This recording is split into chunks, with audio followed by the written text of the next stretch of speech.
peut-être pour la première fois dans une réunion semblable à celle-ci, qui avait peut-être des besoins de guérison, besoin de connaître réellement Jésus-Christ, besoin non pas d'une religion, parce que vous savez, au cours de mon témoignage ce soir, vous allez vous en rendre compte, c'est pas la religion même chrétienne qui vous change. Eh bien, mais si ce soir, pour ceux donc qui auraient besoin vraiment d'être touchés par la puissance de Dieu ce soir, eh bien, je pensais partager un petit peu mon itinéraire spirituel, non pas pour tellement parler de moi, mais peut-être pour vous expliquer comment et pourquoi nous avons été amenés à faire à la fois le travail qui est fait, mais aussi comment nous avons été amenés à être confrontés justement au thème de ce séminaire, le combat spirituel, comment des choses qui étaient pour nous étrangères sont devenues des réalités qu'il fallait régler, comment Dieu encore aujourd'hui délivre les possédés, comment encore Dieu aujourd'hui guérit les malades, comment encore pour aujourd'hui Jésus se démontre, ou plutôt le royaume de Dieu se démontre dans une démonstration d'esprit et de puissance. J'aimerais ce soir donc vous entraîner un peu au travers, un petit peu en soulevant un petit voile de ma vie personnelle, vous entraîner vous donner faim et soif de Dieu. Moi je crois, vous savez, que beaucoup de gens ont une religion, on a grandi là-dedans, hein, la religion de papa et de maman, grands-parents, on a suivi la filière et on file, on fonce, etc. Mais très très peu de gens ont réellement rencontré Dieu. Pour vous situer un petit peu, je suis ma famille est d'origine alsacienne, nous sommes pas trop loin du moins, région de Mulhouse, Colmar, et famille luthérienne, église traditionnelle, protestante, et tout gosse, nous avons appris la parole de Dieu, la Bible. J'avais ma petite Bible d'enfant, nous avions l'habitude de prier avant de nous coucher, le petit culte de famille. J'étais habitué à cela dès mon jeune âge. Mais parallèlement à cela, mes parents avaient un commerce de vin qui était très florissant. Nous vendions du vin dans tous les pays étrangers, c'était très aisé. J'ai grandi dans un petit château rénové, vous voyez, j'avais ma bonne, tout ça, c'était la belle vie, plutôt c'était le luxe, sans même me rendre compte. J'étais habitué à ne manquer de rien, même pendant la guerre. 40-45, tout le monde était privé, nous avions de quoi avoir la nourriture et nous aidions également ceux qui étaient dans le besoin. Mais également, parallèlement à cette foi traditionnelle chrétienne, eh bien, nous pratiquions également le pendule, nous recevions chez nous des gens qui pratiquaient la magie, la sorcellerie. J'ai appris tout gosse à faire tourner le pendule, à interroger les photos, à voir si tel prisonnier de guerre était encore vivant. Nous avions chacun notre horoscope, mais un horoscope, vous savez qu'on a beaucoup payé avec toutes les études astrales, etc. Chaque membre, avec mes 3 frères, chaque membre de la famille, nous avions notre horoscope, notre destinée. Nous avions un conseiller familial qui était un astrologue réputé, qui était le conseiller familial de mes parents. Tout cela, si vous voulez, était mélangé. On croyait en Dieu, on faisait des prières et en même temps, on avait l'horoscope, on pratiquait l'astrologie, on pratiquait le spiritisme et on invoquait les morts. Nous ne savions pas que c'était mal, beaucoup le faisaient, tout le monde le faisait, ou du moins ceux que nous côtoyions. Nous recevions également des guérisseurs chez nous à la maison, des prêtres, des froquets qui pratiquaient la magie. Et toutes ces choses-là, nous les attribuons à Dieu. Quand nous voyons des pendules tourner par une force spirituelle, nous croyons que c'était Dieu qui répondait. Et à l'âge de 10 ans environ, eh bien, il y a eu la catastrophe économique. Mes parents, sur le conseil de cet astrologue, ont investi leur fortune dans une orientation qui a coûté la banqueroute. En moins de 2, alors que c'était florissant, ils ont fait faillite, tout le commerce a fait faillite. Là, un petit conseil, n'écoutez pas les astrologues, ils vous conduisent à la ruine. Et là, nous sommes retrouvés, grandeur et décadence, nous sommes retrouvés avec plus rien du tout. Nous avions chacun, frères et sœurs, mes frères et moi, nous avions chacun notre chambre personnelle, avec tout ce que je disais, et nous sommes retrouvés avec rien, mais alors zéro. Zéro, et nous sommes retrouvés à Nice. Mes parents ont voulu quitter la région parce que notre nom a été un petit peu... On avait honte de nous, quoi. Et nous sommes partis, mes parents ont déménagé avec 2 valises, 3 coffres, sur la côte d'Azur, où il a fallu recommencer une vie à zéro. À l'âge de 50 ans, mon père a dû recommencer un travail représentant de commerce. Nous avons appris à nous serrer la ceinture, nous avons appris à ne pas manger tout le temps, nous avons appris également à vivre toute la famille, 3 frères et les parents dans une seule pièce pendant des mois et des mois et des mois. Si vous voulez, c'était le désert, ça a été le moment très difficile. Au même moment, il y a eu, chez moi, on a découvert que j'avais une infirmité, c'est-à-dire une déviation nasale qui entraînait printemps et automne de la sinusite. Sinusite d'abord maxillaire, on me perçait l'os, on pompait le pus qui s'accumulait. Ensuite, c'est devenu sinusite frontale, ça s'est généralisé, puis infection généralisée, les radios le prouvaient. Et à ce moment-là, le médecin, donc le spécialiste, avait dit qu'il fallait attendre la fin de ma croissance, 17-18 ans, pour m'opérer de ma cavité nasale. En attendant, 2 fois par semaine, on me mettait sous un casque à rayon X, je ne sais pas quel genre de rayon, pour stopper ou atténuer, ou pour stopper, je ne sais pas trop pourquoi, stopper cette infection. Je vous parle de ça en 1950, 52, 53. Et à ce moment-là, donc, je ne pouvais pas, le moindre courant d'air du large, la moindre boisson glacée me donnait des crises, je me roulais par terre, je voulais m'arracher les cheveux, c'était comme des aiguilles qui me vrillaient le cerveau, et si vous voulez, c'était atroce. Je le conseille après un jour, alors que j'étais visiteur de prison, j'ai fait pendant des années après visiteur de prison, je me suis occupé d'un gars qui avait commis des viols, qui avait aussi fait des hold-up, et je lui ai expliqué ça quand je lui partageais mon témoignage chrétien, je lui ai expliqué ça. Je lui expliquais tout ce que... Et cet homme avait la même maladie. Il avait eu la même maladie. Et quand il a écouté ça, on a tout de suite devenus copains. C'est lui qui m'a permis après de lui annoncer l'évangile. Mais c'est quelque chose d'atroce. Hein. Je vous le souhaite pas, c'est quelque chose d'atroce. Vous ne pouvez plus réfléchir. Mais en plus de ça, vous ne pouvez pas pénétrer dans votre crâne. Ça vous fait mal, il n'y a rien à faire. Hein. Moi, je me fracassais parfois, je voulais me fracasser le crâne contre le mur, je me roulais à terre, etc. Et un jour que je prenais une crise, c'était donc à Antibes, sur la côte d'Azur, vers Nice, eh bien, un homme est passé, je me roulais par terre, ma mère essayait de me consoler, un homme est passé par là. Il a demandé à ma mère ce que j'avais, lui a expliqué rapidement, et cet homme était un réfugié polonais qui, pendant la guerre, lors d'un bombardement, a perdu sa femme et ses enfants, toute sa famille sous une bombe. De désespoir, il s'était mis à boire, buvant, il est devenu alcoolique lié par la chaîne, il a perdu son travail, incapable de travailler, et il a fini comme clochard dans la rue. Et il a rapidement raconté à ma mère que quelqu'un, un jour, a posé sa main sur son épaule, sur un banc public, alors qu'il avait son litre de rouge et son petit sandwich à la main. Quelqu'un lui a parlé de Jésus-Christ. Jésus-Christ vivant, qui pouvait briser la chaîne de l'alcool qui le tenait, qui pouvait lui redonner un nouveau départ dans la vie, lui redonner un nouveau foyer, lui redonner cette capacité de vivre qu'il avait perdue, cette capacité également d'affronter la vie avec une dimension qui ne serait plus la sienne. Et cet homme nous a raconté qu'il s'est converti pour nous. Convertir, ça voulait rien dire du tout. Et il nous a invités à une réunion publique semblable à celle de ce soir. Bon gré, mal gré, un peu par curiosité, nous y sommes allés, et il y avait là un prédicateur qui parlait de Christ mourant pour tous les hommes sur la croix, rappelant que Dieu avait tant aimé le monde qu'il avait donné son Fils unique afin que quiconque croit en lui ne périsse point mais qu'il ait la vie éternelle. Et puis ce prédicateur a continué. Il a parlé de l'évangile, que Dieu voulait que tous les hommes soient sauvés, que la religion ne changeait pas les vies, mais qu'il fallait une rencontre personnelle avec Jésus-Christ. Et puis à la fin de sa prédication, il a demandé s'il y avait des malades dans la salle, en disant voilà, pour vous montrer que Jésus-Christ est ressuscité, que Jésus-Christ n'est pas resté sur la croix, qu'il n'est pas resté dans la tombe, mais que Jésus-Christ est réellement le Fils de Dieu, qu'il est ressuscité, qu'il est vivant, qu'il a reçu tout pouvoir dans les cieux et sur la terre. Il a demandé aux malades de s'approcher. Alors, il y avait à cette époque-là 13 ans et demi, vous voyez, ça avait déjà mon âge. Eh bien, 13 ans et demi, mes parents m'ont poussé en avant dans cette file de guérison ou de personnes qui demandaient la guérison. Et après, quand mon tour est venu, il m'a demandé, mon petit garçon, est-ce que tu crois que le Seigneur Jésus va te guérir? Je ne sais pas si vous réalisez la portée de ce genre de questions, mais quand vous êtes malade depuis des années et que vous avez des douleurs et que vous n'avez jamais vu de miracle, eh bien, je n'osais pas lui répondre non, parce que j'étais gêné. Puis, alors il dit, est-ce que tu acceptes qu'on prie pour toi? Vous savez, une prière, ça n'a jamais fait de mal à personne, et de toute façon, j'étais coincé dans la file, je ne pouvais plus me sauver. Alors, il a posé sa main, il a imposé les mains, il m'a imposé sa main sur mon front, comme peut-être tout à l'heure, s'il y a des malades parmi nous, nous allons le faire. Et il m'a simplement posé sa main sur mon front. Les chrétiens qui étaient autour ont prié, Seigneur Jésus, nous te demandons de guérir cet enfant. Je n'ai rien senti, je n'ai rien vu, je n'ai pas senti de magnétisme, je n'ai pas senti de truc, j'ai rien senti du tout. L'air un peu bête, je suis retourné à ma place. Quand la réunion fut terminée, nous sommes sortis avec mes parents, je sortais dehors, nous descendions vers le bord de mer pour rejoindre chez nous. Et alors que nous marchions, pour près de 5-10 minutes après la sortie, tout à coup, il y a quelque chose de bizarre qui s'est passé en moi. J'avais cette infection, me donnait un cercle de fer qui me tenait littéralement le cerveau. Et alors, tout à coup, alors que nous marchions, tout à coup, il me semblait que ce cercle, ce verrou de fer qui était là, qui me prenait tous les os et c'était en train de se changer en comme une sorte de vapeur. Ça prenait la dureté, et c'est comme si une chaleur, ça se transformait en chaleur. Et tout à coup, j'ai senti ce cercle de fer traverser ma tête, sortir de ma peau et partir comme un nuage qui partait.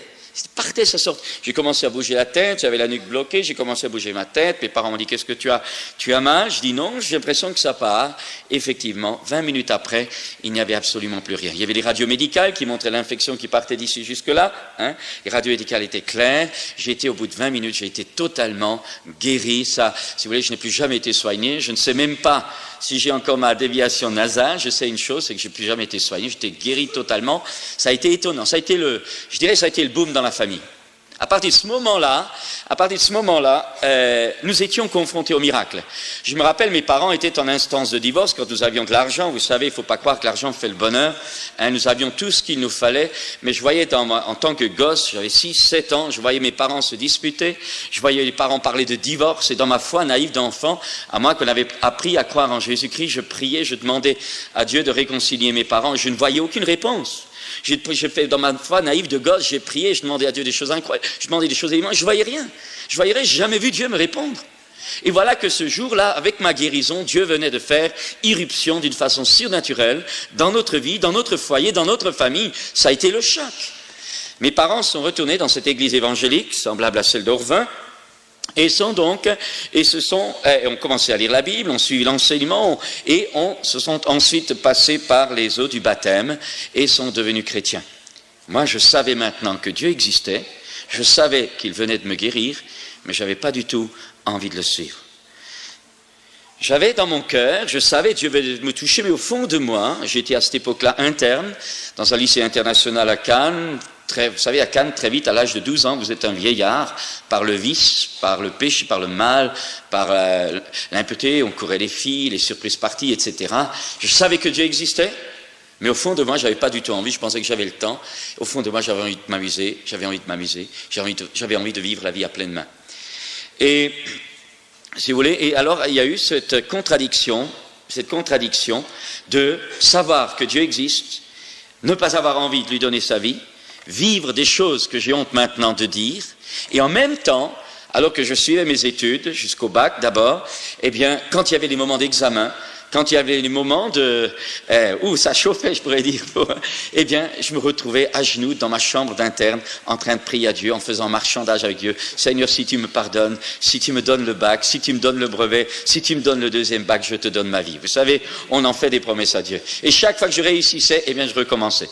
C'était, si vous voulez, il y avait un petit peu cette dualité. Mais la première chose que j'aimerais souligner, c'est que vous pouvez aller dans une église comme moi je l'ai fait, comme ma famille l'a fait. Vous pouvez même faire des prières. Vous étiez peut-être là tout à l'heure, vous étiez là avec nous, vous êtes là avec nous.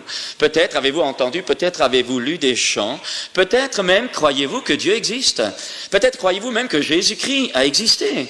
Peut-être croyez-vous même que Jésus-Christ est mort pour vous sur la croix. Il y a des gens, il y a des milliers de personnes qui le croient. Peut-être croyez-vous même que le Christ est ressuscité. Il y a beaucoup de gens qui le croient. Peut-être croyez-vous cela ce soir, mais j'aimerais vous dire de tout mon cœur, c'est pas ça qui vous sauve. La question que je vous pose ce soir, ce n'est pas croyez-vous en Jésus-Christ, croyez-vous que Jésus-Christ est vivant, croyez-vous que Jésus-Christ est ressuscité. La question que je pose, et c'est la question qui peut changer votre vie ce soir, pas demain, pas après-demain, mais ce soir, est-ce que vous avez rencontré Jésus vivant? Je ne demande pas, croyez-vous dans un Jésus du passé, ça ne vous changera absolument pas. Jésus est mort pour tous, mais si vous ne l'avez pas rencontré, vous ne le connaissez pas. Et si vous ne le connaissez pas, vous n'avez pas reçu son salut. D'où l'importance ce soir, non pas de croire seulement en Jésus-Christ, mais de le rencontrer. Et cette rencontre ne va pas seulement changer votre façon de voir les choses, elle va vous changer au fond de vous-même. Je croyais, je ne connaissais pas Dieu. Je croyais, j'avais été même touché. Combien de personnes parmi nous ont peut-être reçu un exaucement de prière? Donc moi j'avais été guéri, mais quelqu'un avait prié pour moi, j'avais été guéri, j'avais vu l'intervention de Dieu, mais je ne connaissais pas Dieu.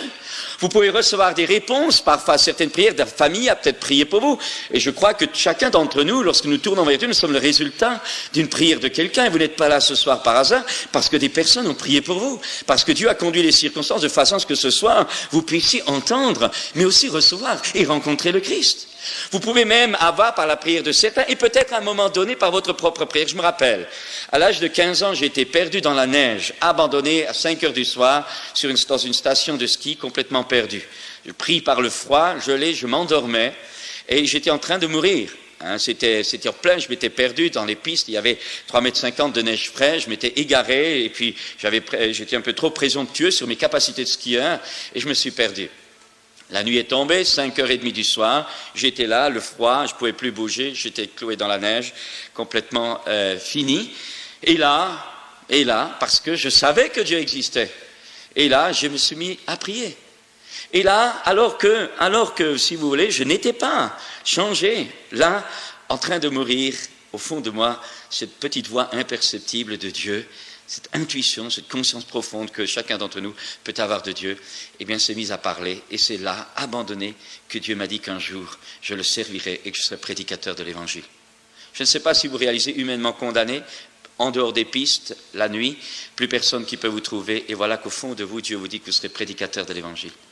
Vous avez prié, et effectivement, un guide de montagne qui... Moi, je sais que c'était Dieu, je ne savais pas trop pourquoi, a dévié de son chemin, est passé en ski par ce secteur-là. Il m'a entendu crier, il m'a entendu pleurer, il m'a ramassé, il m'a d'abord enguirlandé comme pas deux, parce qu'il m'a mis sur les épaules et il m'a descendu à fond, en bas dans la vallée, et j'ai été sauvé. Inutile de parler de la correction que j'ai eue, mais ce que je peux vous dire, c'est que je sais que peut-être même vous avez été exaucé. Peut-être même avez-vous à un moment donné difficile de votre vie, prié, demandé quelque chose à Dieu, et il l'a fait. Mais j'aimerais vous dire ce soir, ça ne veut pas dire que vous l'avez rencontré, vous n'avez pas rencontré Dieu personnellement.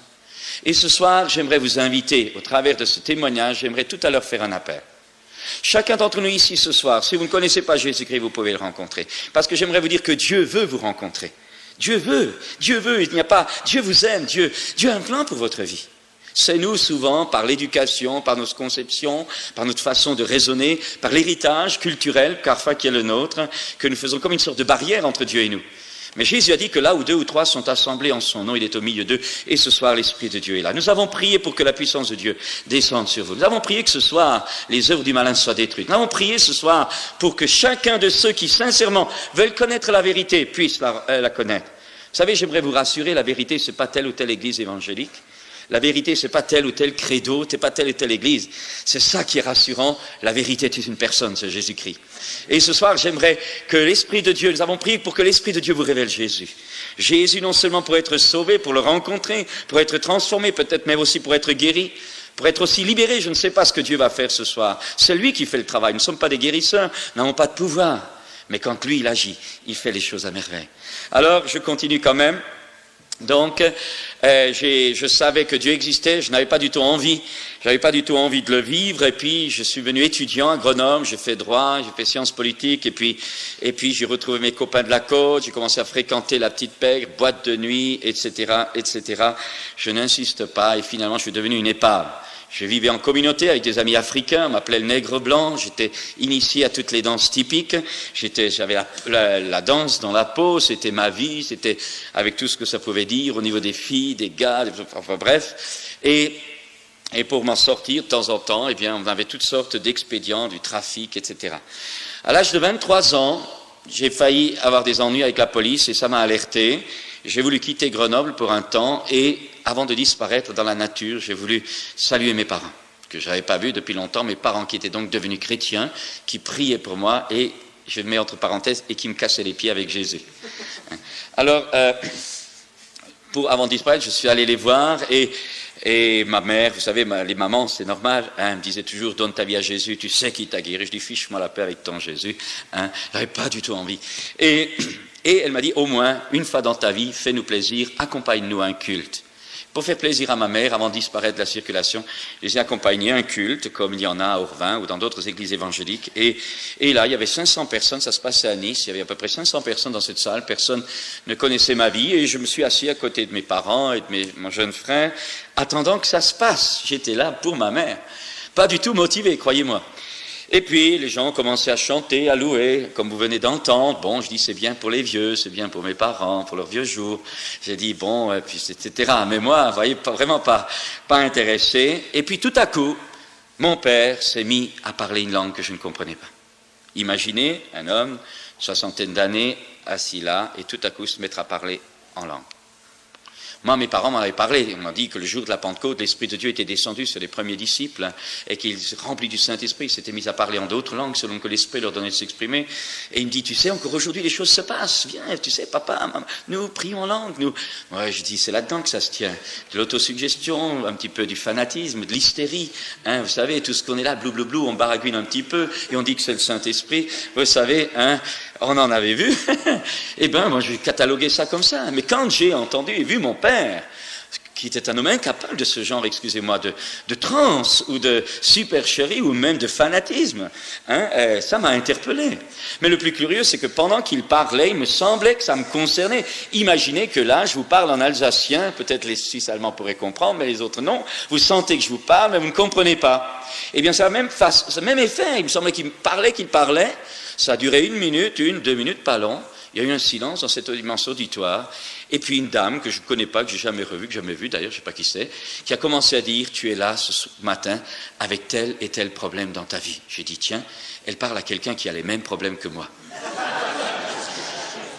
J'avais pas encore saisi. Et puis elle a continué, tu as fait ça, tu as fait ça, tu as fait ça, tu as fait ça. Alors là, vous savez, ça a été le moellon, béton sur le crâne. Personne ne pouvait, c'était des choses précises, des choses nettes. Ma vie qui était étalée en public, j'avais l'impression que tout le monde me regardait, mais personne ne savait que c'était de moi qu'il s'agissait. Et à ce moment-là, j'ai su, ça ne s'explique pas, ça se vit, comme tout à l'heure, lorsque vous acceptez de demander au Christ d'entrer dans votre cœur, ça se vit, ça ne s'explique pas, vous le vivez, les paroles sont insuffisantes pour exprimer ce qui se passe à ce moment-là. À ce moment-là, j'ai su que Dieu était là. J'étais un bagarreur, vous savez, j'étais habitué à la bagarre, hein, vous ne m'auriez pas fait pleurer pour rien au monde, j'étais habitué à la dure, je vous l'ai dit, etc. Et bien là, j'ai su.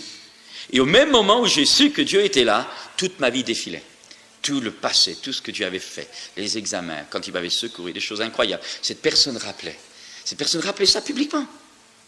Et des larmes que je ne pouvais pas contenir me sont montées aux yeux et je me suis dit, mais tout le monde va voir mes larmes. Alors je fais semblant de réfléchir, je mettais ma tête dans mes mains, je baissais la tête et ça, c'était tout mon cœur qui fondait comme du beurre au soleil.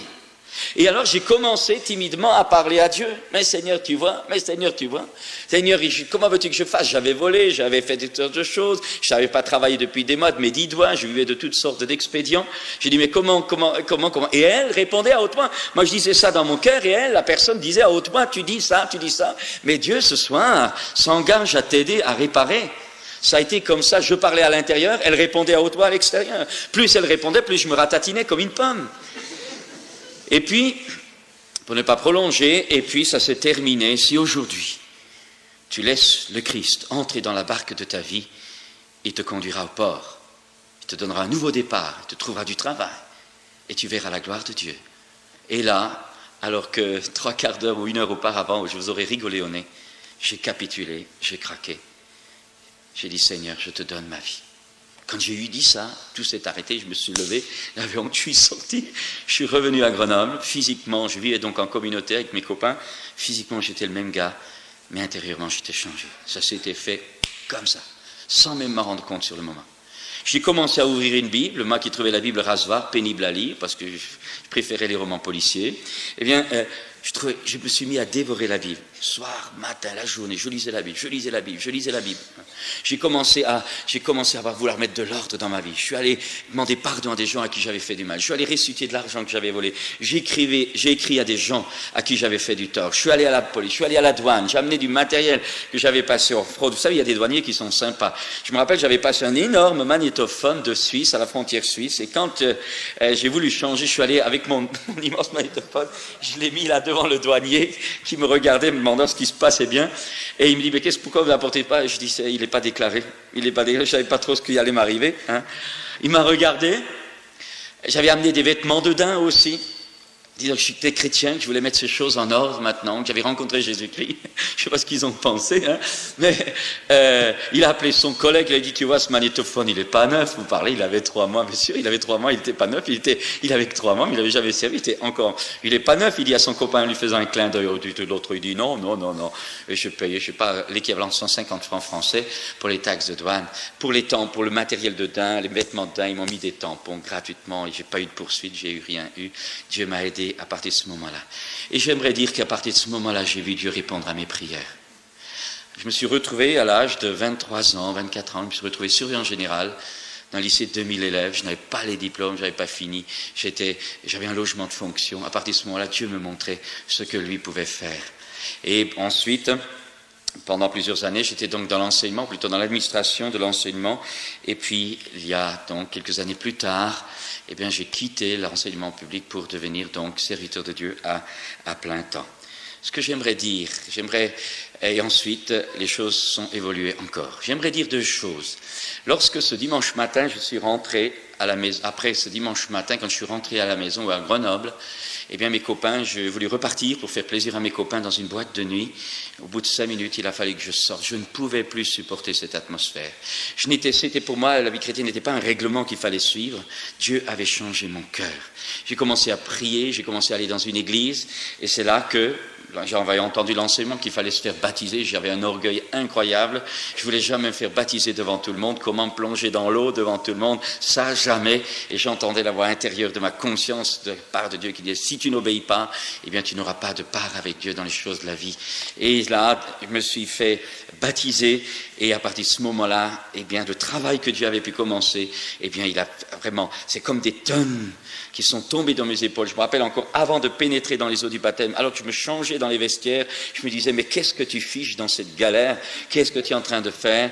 Et quand je suis rentré, quand j'ai été immergé dans l'eau, quand je suis sorti alors j'aimerais vous dire, j'avais déjà goûté combien le Seigneur était bon, mais alors rien ne remplace la joie de la présence de Dieu en vous. C'est quelque chose d'incroyable. Toutes les chaînes tombent, c'est quelque chose de merveilleux. Vous avez la paix de Dieu, vous n'avez plus seulement la paix avec Dieu, vous avez la paix de Dieu en vous. Vous savez alors réellement que vous êtes pardonné, vous savez alors réellement que vous êtes aimé. Alors, si vous voulez, j'aimerais dire en passant que le baptême est important. Vous savez, pour beaucoup de gens, nous avons été baptisés traditionnellement. J'ai été baptisé gosse, on ne m'a rien demandé, on ne m'a pas demandé mon avis, c'était la filière familiale. Eh bien, j'aimerais vous dire que le baptême adulte, c'est le baptême que Dieu veut. D'abord croire, c'est notre engagement personnel. Personne ne peut s'engager à notre place. Et je voudrais vous raconter 2-3 anecdotes de baptême.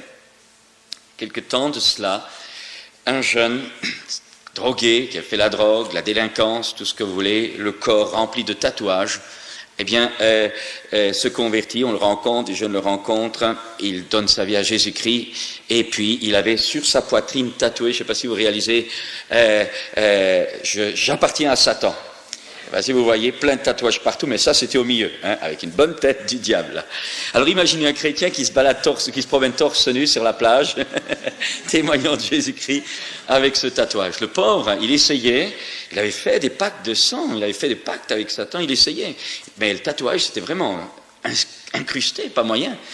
Et ce garçon avait honte de cela, mais il était marqué.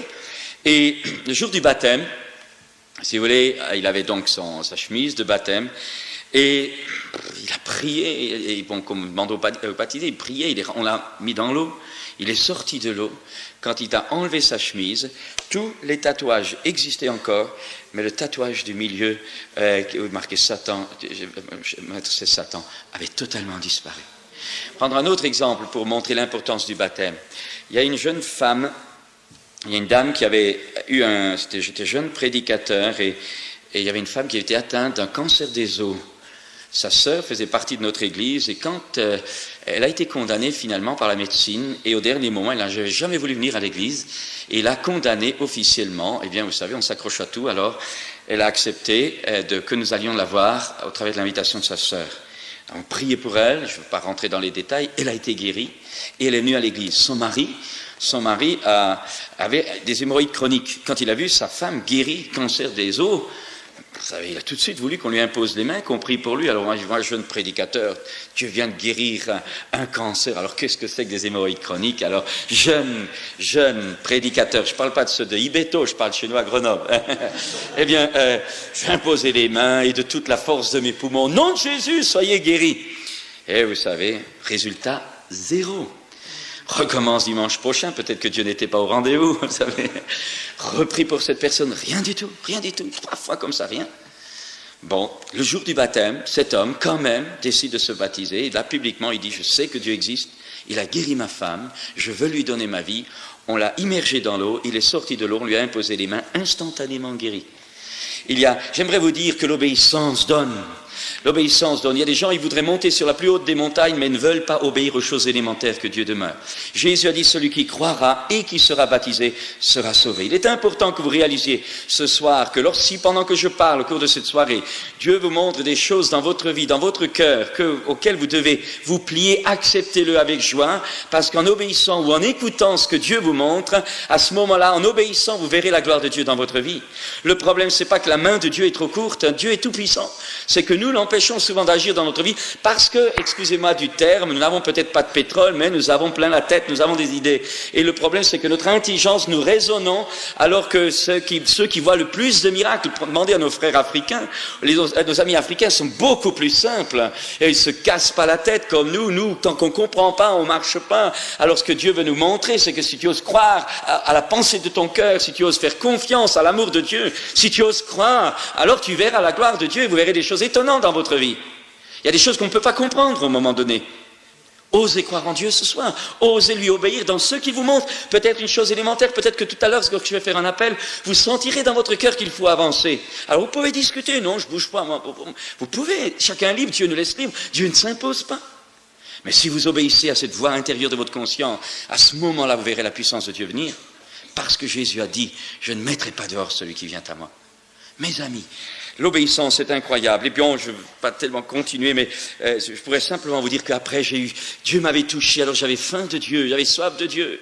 Dieu venait de me toucher, mais j'en voulais plus. Et une fois que vous rencontrez Dieu, une fois que Jésus-Christ vient habiter dans votre cœur, alors vous en voulez plus. Il y a, j'allais dire, une saine faim qui se développe, une soif de Dieu, une soif des profondeurs de Dieu, une soif des réalités de Dieu. Vous venez de découvrir que vous venez de sortir d'une religion, vous êtes en train de découvrir que vous avez vécu pendant des années dans des traditions qui ne vont jamais apporter que des obligations légalistes. Mais là, maintenant, vous venez de rencontrer Dieu. Vous venez de rencontrer Jésus-Christ, le Fils de Dieu, au travers de lui. C'est la paternité de Dieu que vous rencontrez. À ce moment-là, vous avez envie, c'est une soif qui se développe et vous en voulez toujours davantage. Vous en voulez toujours davantage. Parce que Jésus-Christ vous a saisi, alors maintenant, vous voulez le saisir. C'est merveilleux, là. C'est pas une obligation, c'est une force intérieure qui vous pousse en avant. Votre cœur vient de changer. Des choses que vous aimiez autrefois, maintenant elles vous dégoûtent. Et des choses Dieu que vous n'aimiez pas autrefois, maintenant vous l'aimez de tout votre cœur. Et vous réalisez à ce moment-là que Dieu vous a donné un cœur nouveau, qu'il a mis en vous un autre esprit, l'esprit de son propre Fils. Alors j'ai eu faim de Dieu, j'ai eu soif de Dieu. Avec un copain, on avait entendu donc parler, on avait vu le baptême dans le Saint-Esprit, comment Dieu pouvait donner des dons spirituels, comment Dieu pouvait nous remplir de sa force, de sa présence. Et avec un copain, nous sommes partis dans la nature, on hurlait dans la nature. Je crois que si les gens nous avaient vus, ils nous auraient pris pour des fous. On hurlait, Seigneur, fais-nous voir ta gloire, Seigneur, fais-nous voir ta gloire, Seigneur, oh, on avait faim de Dieu. Tout autour de nous, l'atmosphère, c'était carrément, ça vibrait pratiquement, on avait l'impression tellement on avait faim de Dieu, tellement notre être intérieur était tendu vers Dieu. Et je voudrais dire, si vous voulez vivre de grandes choses, ayez faim de Dieu, entretenez une ardeur de recherche avec Dieu. Parce que Dieu est une personne, c'est un Père, et par votre ardeur de le rencontrer, vous attirez sur vous l'onction du Saint-Esprit. Vous avez des personnes qui sont guéries à côté d'elles, l'autre personne non. Vous avez des personnes qui reçoivent à un moment donné des paroles de connaissance et d'autres non. Pourquoi? Parce que dans leur cœur, elles attirent Dieu par leur disposition. Tout à l'heure, si le Saint-Esprit conduit, à un moment donné, nous aurons peut-être la liberté de l'esprit pour des prophéties, pour des paroles de connaissance, et Dieu va vous parler, il connaît votre besoin que nous ne connaissons pas. Et à ce moment-là, vous peut-être vous sentirez interpellé, telle maladie, telle situation dans laquelle vous trouvez, familiale, professionnelle, ou physique peut-être, et voilà que tout à coup, on va vous dire de la part de Dieu qu'il y a telle ou telle personne dans l'auditoire, qu'il y a tel ou tel problème. Alors vous saurez que c'est vous, et à ce moment-là, quand on vous dira d'avancer, venez pour qu'on puisse prier pour vous, et Dieu vous guérira, ou Dieu interviendra dans votre situation, mais il peut se produire qu'à côté de vous, il y ait quelqu'un d'autre qui, lui, ne reçoit rien. Pourquoi? Parce que demandez et vous recevrez. Attirez Dieu ce soir. Pendant que je parle, attirez l'onction de Dieu. Dieu est une personne. Dieu n'est pas une idée. Dieu n'est pas un ordinateur. Vous savez, souvent on dit, pratique la louange, alors tu vas être béni. Pratique l'intercession, tu vas être béni. Appuie sur ce bouton, crac, ça va descendre. Appuie sur ce bouton, crac, ça va descendre. Appuie sur, alors, le nom de Dieu. Il y a toutes sortes de théories dans la vie chrétienne. On me dit, il faut faire ceci, tu auras ça, il faut faire ceci. Mais Dieu n'est pas un ordinateur. Dieu, je crois aux lois spirituelles, mais dans une relation vivante avec Dieu. Dieu est une personne, c'est un Père. Et Dieu vous aime, et ce soir, sa puissance veut entrer dans votre vie. Régler peut-être des problèmes conjugaux. Régler peut-être des problèmes physiques, des problèmes familiaux, des problèmes professionnels, des problèmes de relations parents enfants, Dieu est vivant. Ce soir, il va le faire.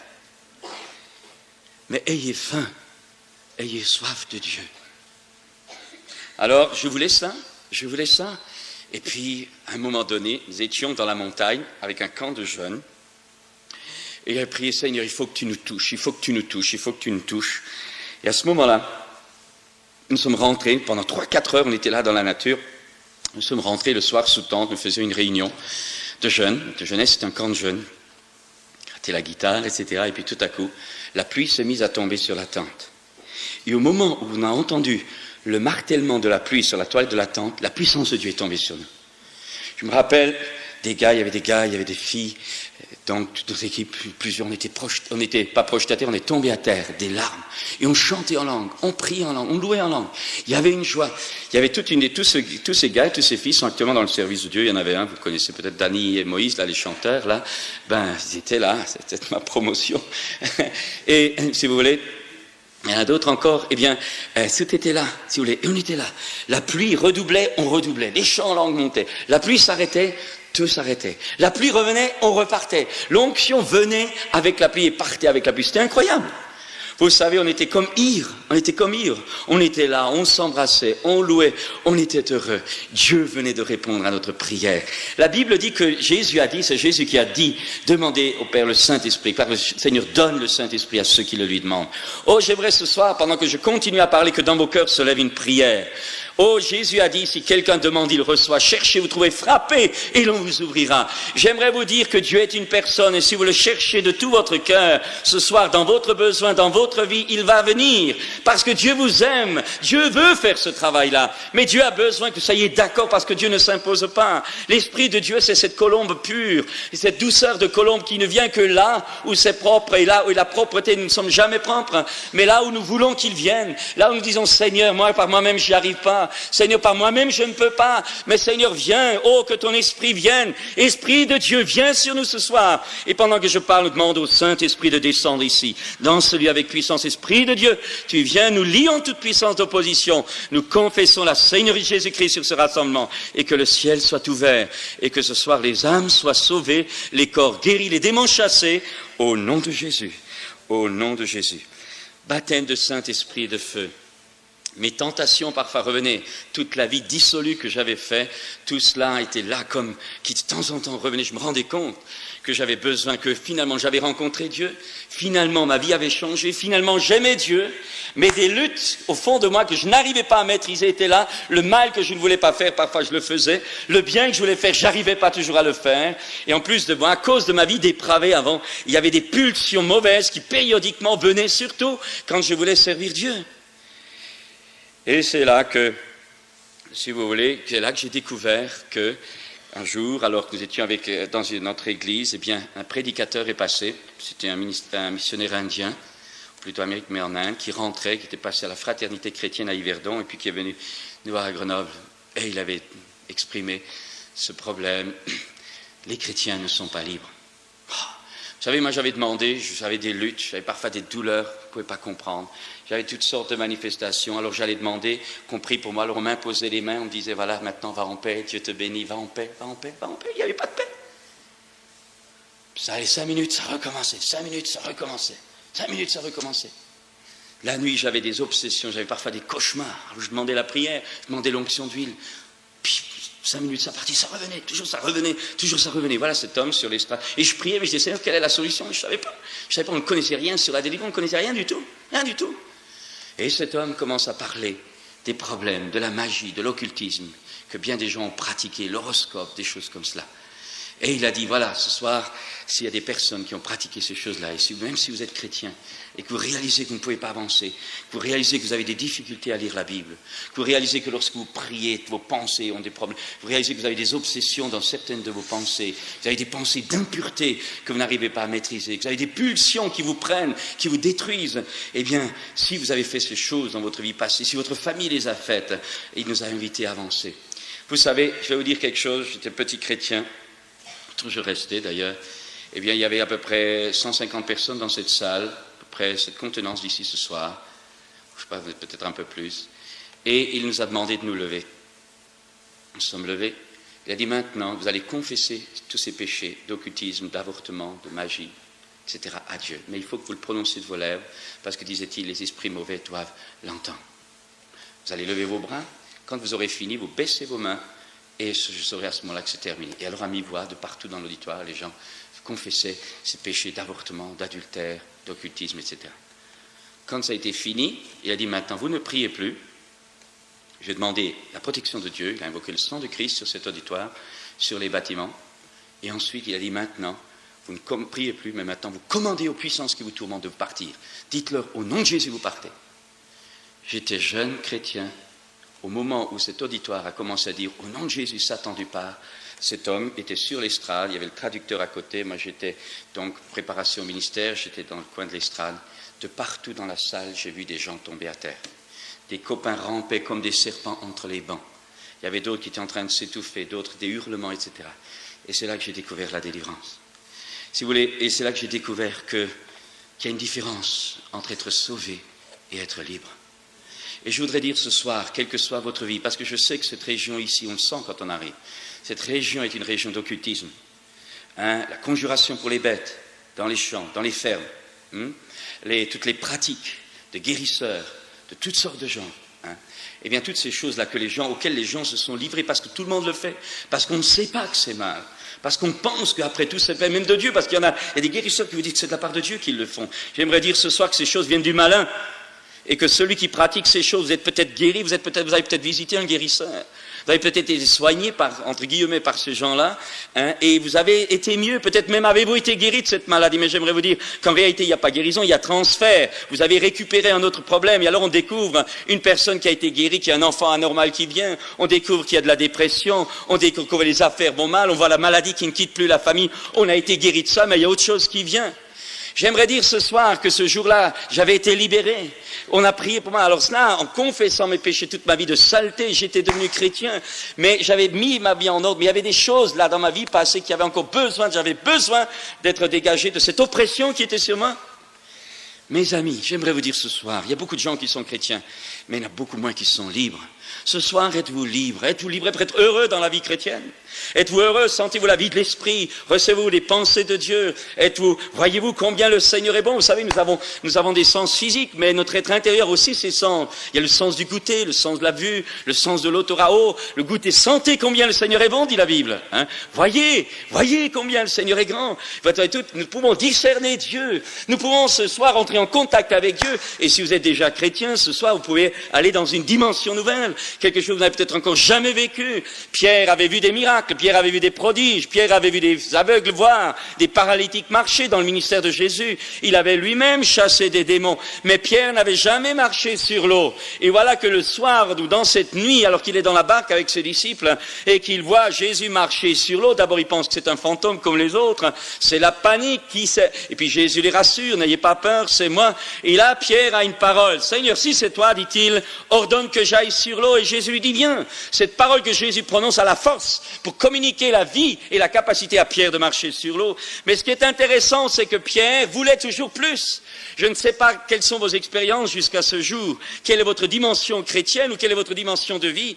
Si jusqu'à ce soir, vous n'avez jamais rencontré Jésus-Christ, je vous en supplie au nom de Jésus de vous approcher tout à l'heure quand il y aura l'appel. Nous prierons avec vous. Vous serez sauvés. Les chaînes tomberont. La gloire de Dieu paraîtra. Vous serez heureux. Vous serez en paix. Et vous connaîtrez la joie du salut. Et Dieu deviendra votre Père.